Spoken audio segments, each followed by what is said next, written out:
Então, nosso tema hoje à noite é a morte e o que vem depois. Eu vou ler do Billy Graham uma experiência que ele fez. Uma senhora contou-me acerca de uma visita que fez ao irmão que estava internado na sessão de isolamento na terapia intensiva. Para entrar lá, teve de vestir um avental e colocar uma máscara a fim de protegê-lo contra alguma possível infecção, de forma que ele não lhe podia ver o sorriso ou sentir o toque de sua mão. Tampouco podia ele mover-se da posição em que se encontrava devido aos tubos ligados ao seu corpo. Ela achou que devia manter uma atitude positiva e então disse: "Você ainda vai sair daqui andando um dia destes, Bert." Lágrimas inundaram os olhos do doente, enquanto meneava fracamente a cabeça e com um dedo apontava para cima. Era uma tentativa de dizer à irmã que estava a caminho do céu. Temos problemas sérios de enfrentar a morte. E me lembro de um querido amigo, ele se converteu perto da morte, o seu Osvaldo, e eu também fiquei sem jeito. Me lembro muito bem quando ele, depois da conversão, mesmo que animadamente, me escreveu num papel sobre a morte. Eu não quis realizar que ele queria me dizer: eu estou morrendo, eu vou partir daqui, mas eu vou para um lugar melhor. Ele sabia disso. E pessoas que estão indo para a eternidade, elas não ligam com as coisas positivas desta terra, mas estão interessadas nas coisas maravilhosas que a Bíblia revela que nos esperam lá. E para isso vou contar mais uma coisa desse livro muito bom, do Billy Graham. Minha esposa Ruth contou-me a respeito da esposa de um pastor, a qual estava morrendo de câncer. Ela sabia disso e a família também sabia, mas ficava a dizer-lhe que iria sarar. Certo dia uma amiga foi visitá-la e a doente disse: "Sei que estou morrendo, mas ninguém conversa comigo a esse respeito. Por favor, fale-me do céu." Passaram mais de uma hora maravilhosa, rindo e falando acerca do lar celestial para onde ela ia. Vamos agora ler a referência aqui de 1 Coríntios 15, 53 em diante. "Porque é necessário que este corpo corruptível se revista da incorruptibilidade, e que o corpo mortal se revista da imortalidade. E quando este corpo corruptível se revestir de incorruptibilidade, e o que é mortal se revestir de imortalidade, então se cumprirá a palavra que está escrita: tragada foi a morte pela vitória. Onde está, ó morte, a tua vitória? Onde está, ó morte, o teu aguilhão?" O aguilhão da morte é o pecado, e a força do pecado é a lei. Graças a Deus que nos dá a vitória por intermédio de nosso Senhor Jesus Cristo. Portanto, meus amados irmãos, sede firmes, inabaláveis e sempre abundantes na obra do Senhor, sabendo que no Senhor o vosso trabalho não é em vão. Então, a morte é uma coisa inevitável. Eu tinha um professor de matemática, ele era muito engraçado, e da matemática não ficou muito, mas o que ele sempre dizia ficou gravado aqui, que era quando alguém falava: "Eu tenho que..." Ele falou: "Não, você não tem que não, só tem que morrer." Nisso ele tinha com certeza razão. Nós temos que morrer. E é uma coisa muito certa, mas a gente não gosta de ouvir. Hoje à noite nós vamos pensar um pouco sobre o depois da morte e vamos dar um pulo, uma viagem bem para o futuro. Quando a Bíblia diz que Deus fará tudo novo, esse é o alvo de Deus. E partindo do alvo de Deus, nós vamos também pensar depois um pouquinho sobre as coisas que vão acontecer antes e vamos nos trabalhar até o presente e um pouquinho vamos ver no passado. Deus mora no céu. Aliás, existem muitos céus, porque a palavra de Deus fala de céus em plural. E lá no alto, o sábio Salomão, ele disse que tem um céu dos céus. E lá dentro não cabe Deus, porque Deus é tão grande, tão maravilhoso, que não cabe nem dentro do céu dos céus. Deus, porém, ele tem um plano, ele quer que a gente fique com ele para toda a eternidade, vendo a sua glória, vendo a sua grandeza e reconhecendo o seu coração como ele é, o seu ser um interior, um coração cheio de amor. Então saiba que Deus tem o céu como alvo para a sua vida, para a minha vida. E a Bíblia revela que lá na eternidade, porém, vai ter dois lugares. Vai ter a glória de Deus, vai ter a presença de Deus para todo sempre, mas vai ter também um lugar afastado de Deus, que a Bíblia chama de lago de fogo.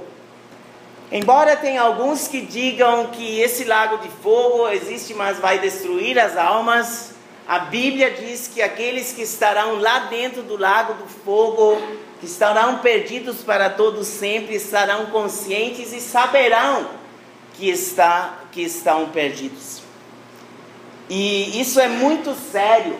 É uma mensagem que não me agrada dizer, francamente. É a pior mensagem que jamais ouvi. Mas é uma mensagem que a própria palavra nos conta.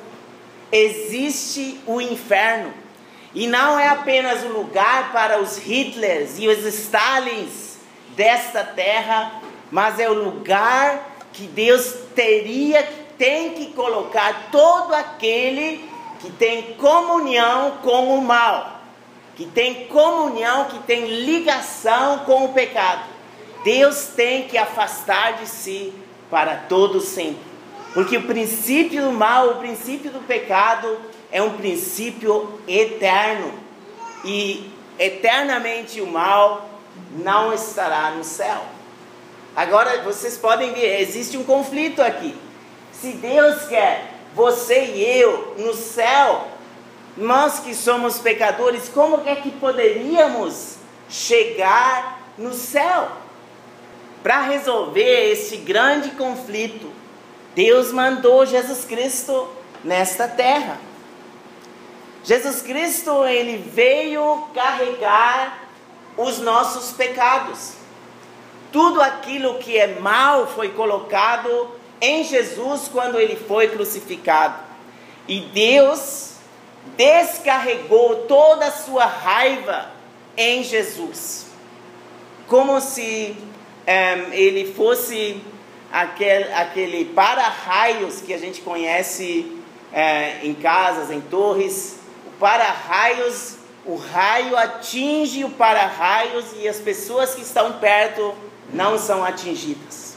E por isso saiba que Deus está colocando perto de você a cruz de Jesus para que você não tenha que ir para aquele lugar terrível que a Bíblia chama de inferno, o que chama de lago de fogo, mas que toda a raiva de Deus atingiu Jesus como seu substituto. Isso é a vontade de Deus. Por isso, realmente, mesmo que as pessoas pecaram, mesmo que a humanidade tem ligação com o mal, Deus conseguiu um jeito para garantir que qualquer um que quisesse pudesse ser salvo. Pode ser comparado com um seguro. Vocês todos conhecem seguros. Tem uns seguros que funcionam melhor do que outros. O seguro funciona assim. Vamos dizer, seguro de carro. Você tem um carro e o seguro é pago. No momento do acidente, o seguro entra no prejuízo. O carro foi batido, vamos falar, prejuízo total. O seguro, há uns anos atrás, foi assim na Alemanha, eles pagaram até mais do que o prejuízo, só para agradar o cliente. Legal, né? Ou colocaram um carro novo aí. Você bateu, estragou tudo, colocaram um carro novo, zerinho, 0 bala, para você usar. E eu conheço um homem que, mesmo que tinha um seguro, ele não recebeu nada.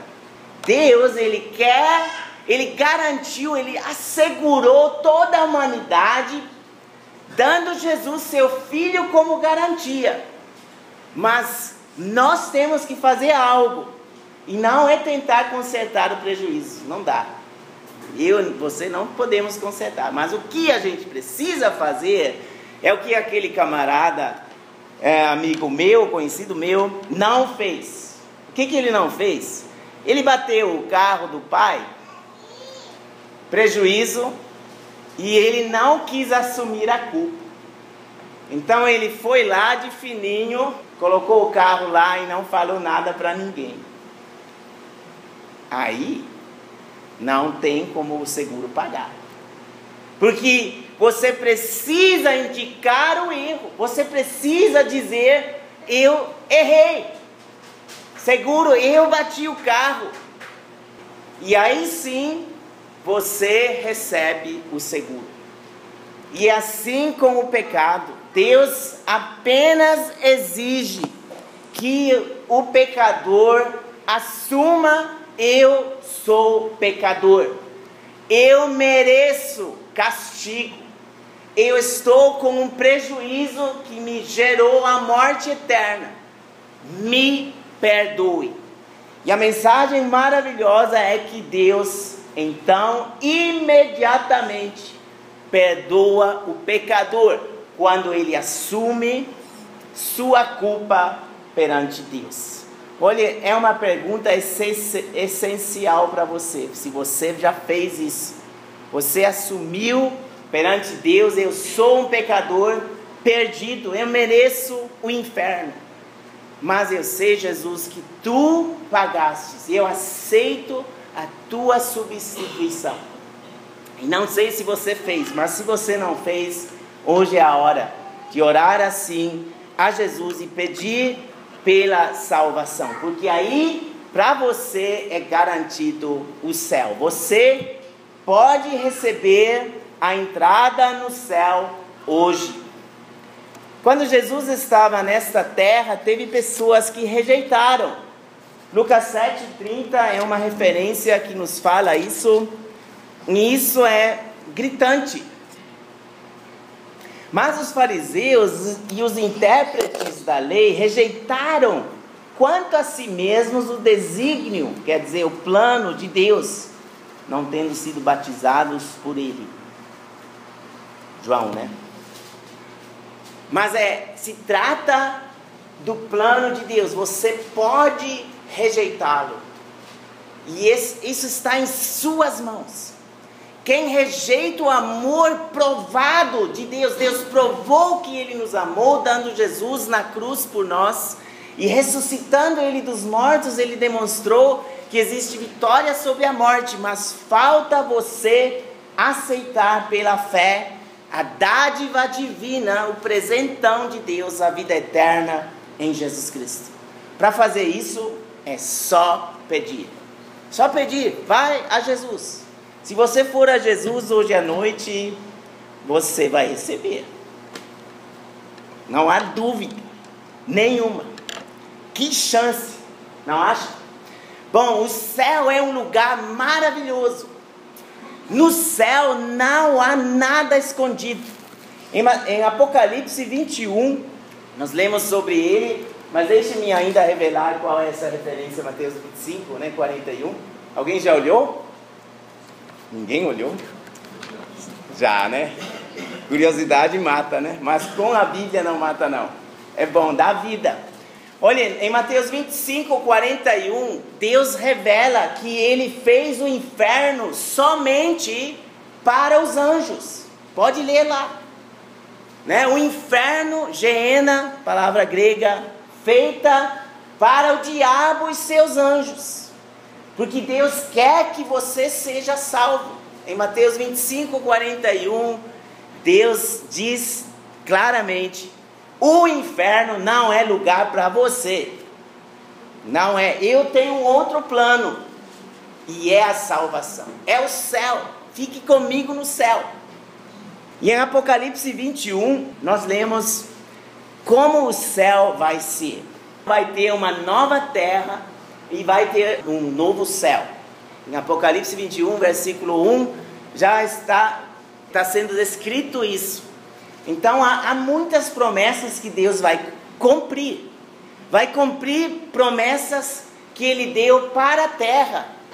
Vai ter animais lá. Terra, criação, tem animais, não tem? Deus é um Deus vasto, com fartura. Ele não se limita, não pode ser limitado aos nossos pensamentos. Mas é claro, não tem tantas referências sobre animais, mas tem algumas. E Deus vai nos surpreender carinhosamente. Eu não me admiraria se os cachorros, os 2 cachorros que eu tinha, que eu maltratei, coitados, eu vou rever lá. Não me admiraria, né? O céu vai ser um lugar maravilhoso, mas é claro que isso não é o principal do céu. O céu, ele revela que lá tem transparência. A Bíblia descreve a fusão de nova terra e novo céu, porque em Apocalipse 21 vocês vão ver uma fusão. Uma Jerusalém que desce do céu e fica lá na terra, na nova terra. Uma fusão entre céu e terra. Deus é um gerador de comunhão. É coisa maravilhosa. Mas lá vocês podem ler que as ruas vão ser de ouro cristalino. Um ouro que é transparente. No céu não haverá nada de escuro, nada de escondido, somente transparência. E esse é o ser de Deus. O pecado, ele esconde, ele é oculto, ele nos surpreende para o lado mal. Ele sempre tem armadilha, coisa escondida. São terríveis as coisas que nos vêm, que nós temos que enfrentar por causa do pecado. A luz de Deus é tão diferente, ele é totalmente transparente. Tenhamos coragem para a transparência já. Viver na luz de Deus é não ter que esconder nada. Gente, quando começamos a esconder, quando tem segredos em nossas vidas que nos comem, esses aí causam trevas e sensações infernais em nossas vidas. E eu sei do que eu falo. Gente, como demora para uma pessoa colocar na luz de Deus um pecado. Eu me lembro de um irmãozinho que eu tenho, era criança na época. Ele tinha um peso, mas um peso que comia ele, destruía ele, e não conseguia confessar. Tem um segredo entre nós. Mas ele confessou, mas demorou. Mas que alívio.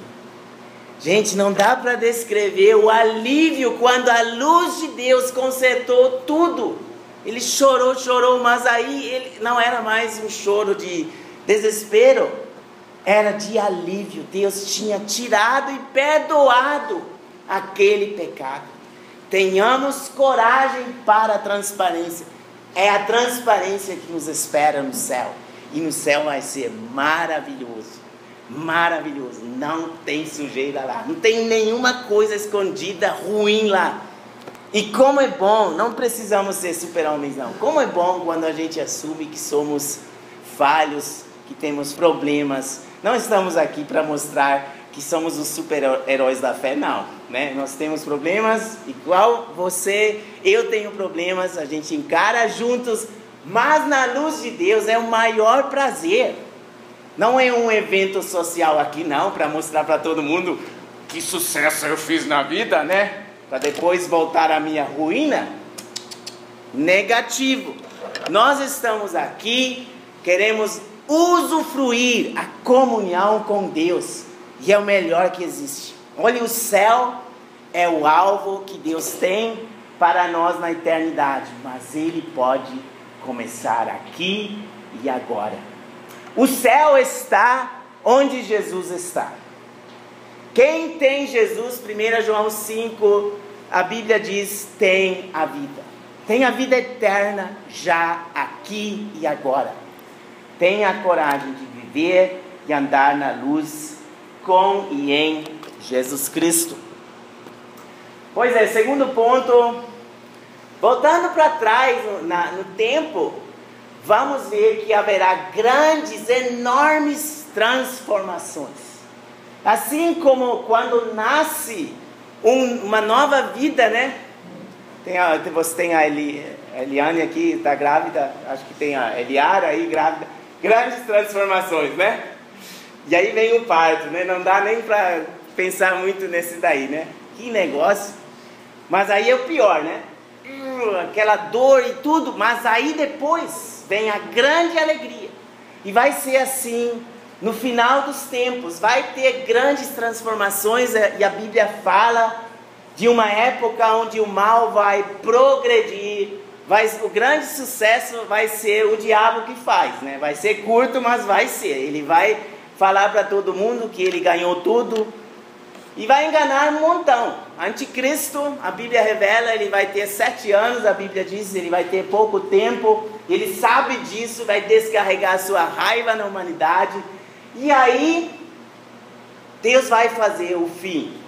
Bom, o fim para Deus sempre é começo. A velha terra e os velhos céus serão queimados. E a Bíblia revela isso na 2 Pedro, no capítulo 3. Tudo vai ser destruído, porque Deus vai destruir tudo o que tinha algo a ver com o pecado. Deus não vai deixar nada como era. Deus vai fazer a transformação. Como num parto, vai ser algo dolorido. Mas nós sabemos que vai ser grandioso, porque assim as coisas novas podem dar início. A Bíblia fala da ressurreição. Quero só mostrar para vocês estudando a Bíblia, vocês têm que deixar-se chamar por um quebra-cabeça sem igual.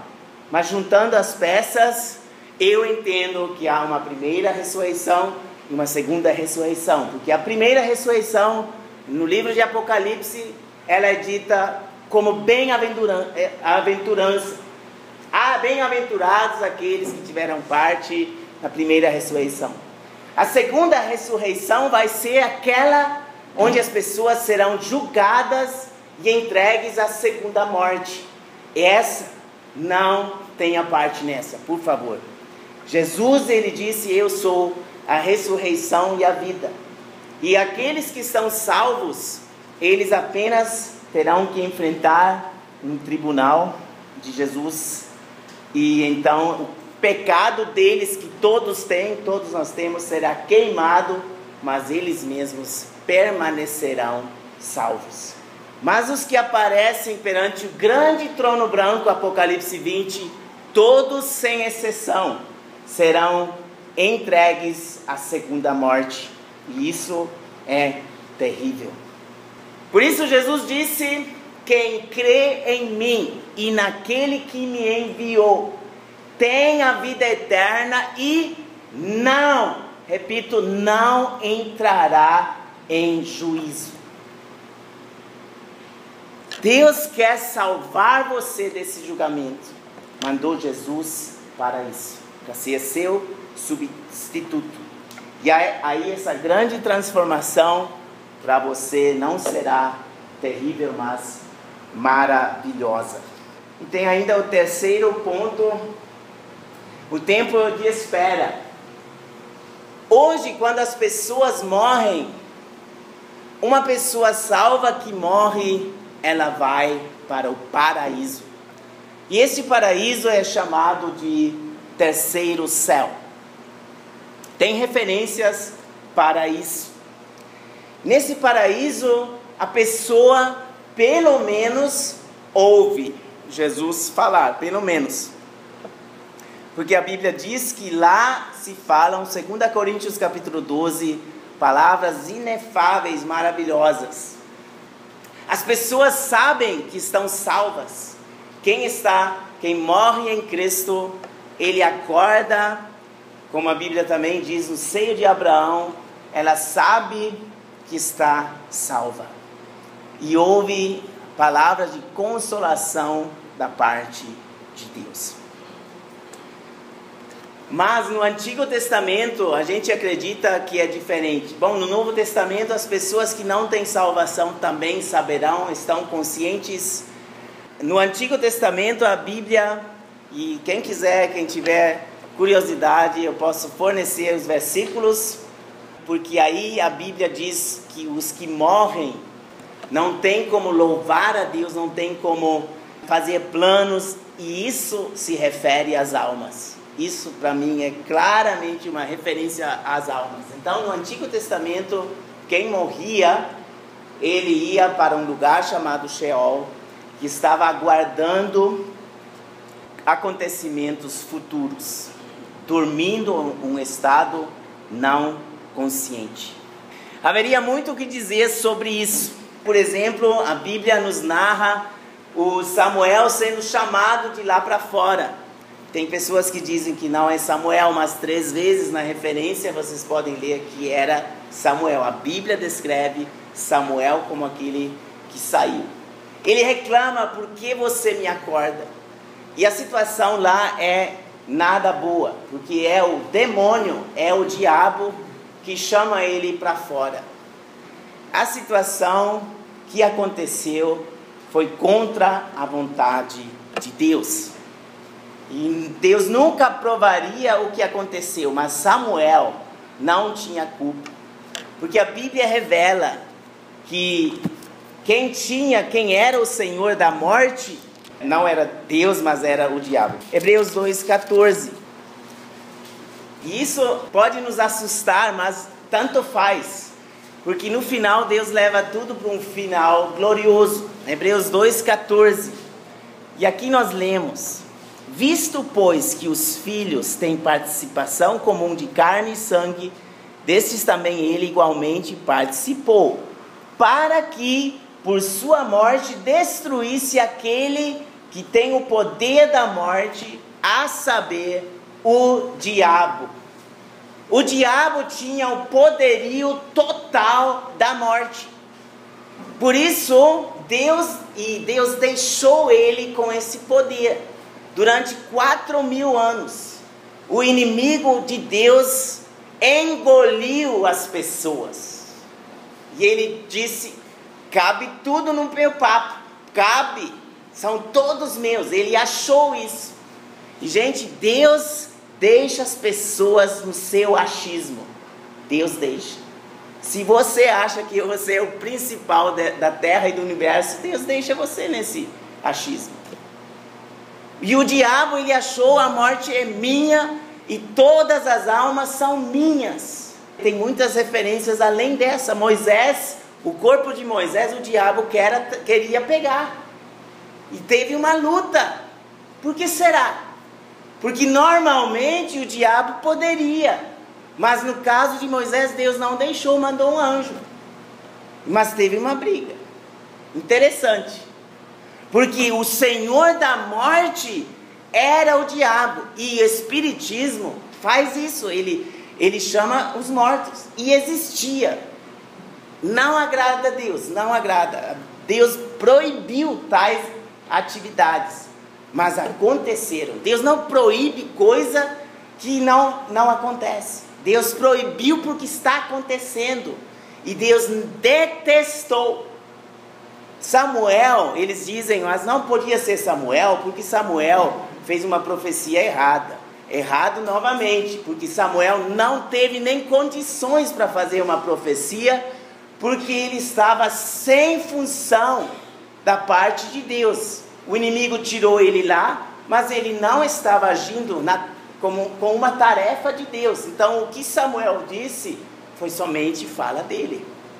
Então não se cumpriu ao pé da letra, mas Deus o informou e ele sabia muita coisa que ele falou para o Saul. Mas nós lemos essa referência que não foram as palavras de Deus que Samuel disse, mas as palavras de Samuel. Podem ler. Super interessante.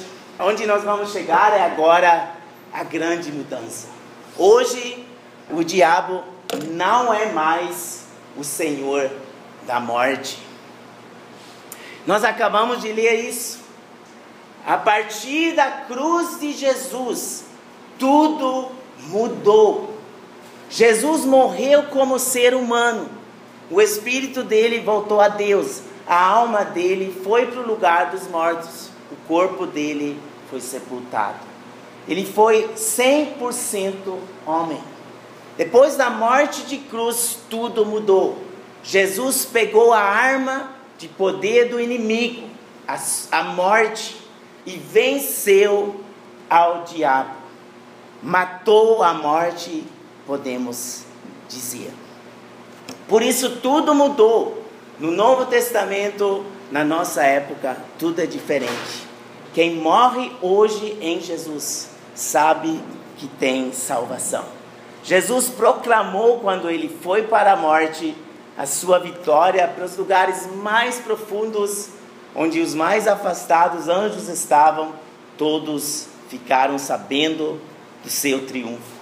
Jesus prendeu o inimigo e fez um grande triunfo no mundo invisível, que a Bíblia nos narra em Colossenses 2. Há uma diferença enorme no assunto da morte por causa da cruz. Em Apocalipse 1, Jesus diz: eu morri, mas estou vivo e tenho as chaves do lugar da morte. Capítulo 1, versículo 18. Ele é o Senhor de tudo, também da morte. Por isso, se você quiser receber salvação, você tem que ir a Jesus. Tem um céu maravilhoso esperando por você, se você deixar se salvar. Você vai experimentar as transformações gigantescas do lado de Jesus. E tudo isso somente porque você conhece a salvação que Jesus consumou por você na cruz. O versículo inicial foi aquele de 1 Coríntios 15. A morte foi tragada. Ela foi vencida pelo próprio Filho de Deus, Jesus Cristo. Teve um pregador que teve que consolar os seus filhos porque perderam a sua mãe. O pregador perdeu sua esposa. E ele fez o sepultamento, fez a pregação lá, mas ele era um homem de Deus e sabia muito bem o que aconteceu. Mas a garotinha, a filha dele, estava bem triste e abalada. Eles estavam numa estrada e passou um caminhão. E a sombra passou por cima deles. E aí o pai falou para a garotinha, para uma das filhas: minha querida, você viu agora esse caminhão passando? Você sentiu a sombra passar? Não, pai, não senti. Então, é assim com a morte. A mãe, ela não foi atropelada pela morte, ela apenas está experimentando a sombra da morte. Mas experimentou, ela está com Jesus. E esse exemplo, Jesus venceu a morte. Sim, ainda há a sombra da morte que está aqui.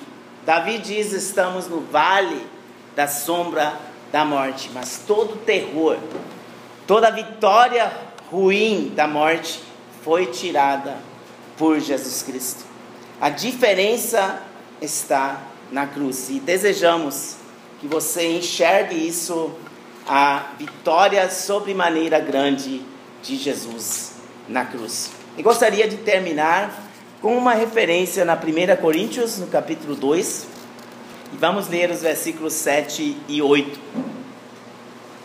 Mas falamos a sabedoria de Deus em mistério, outrora oculta, a qual Deus preordenou desde a eternidade para a nossa glória.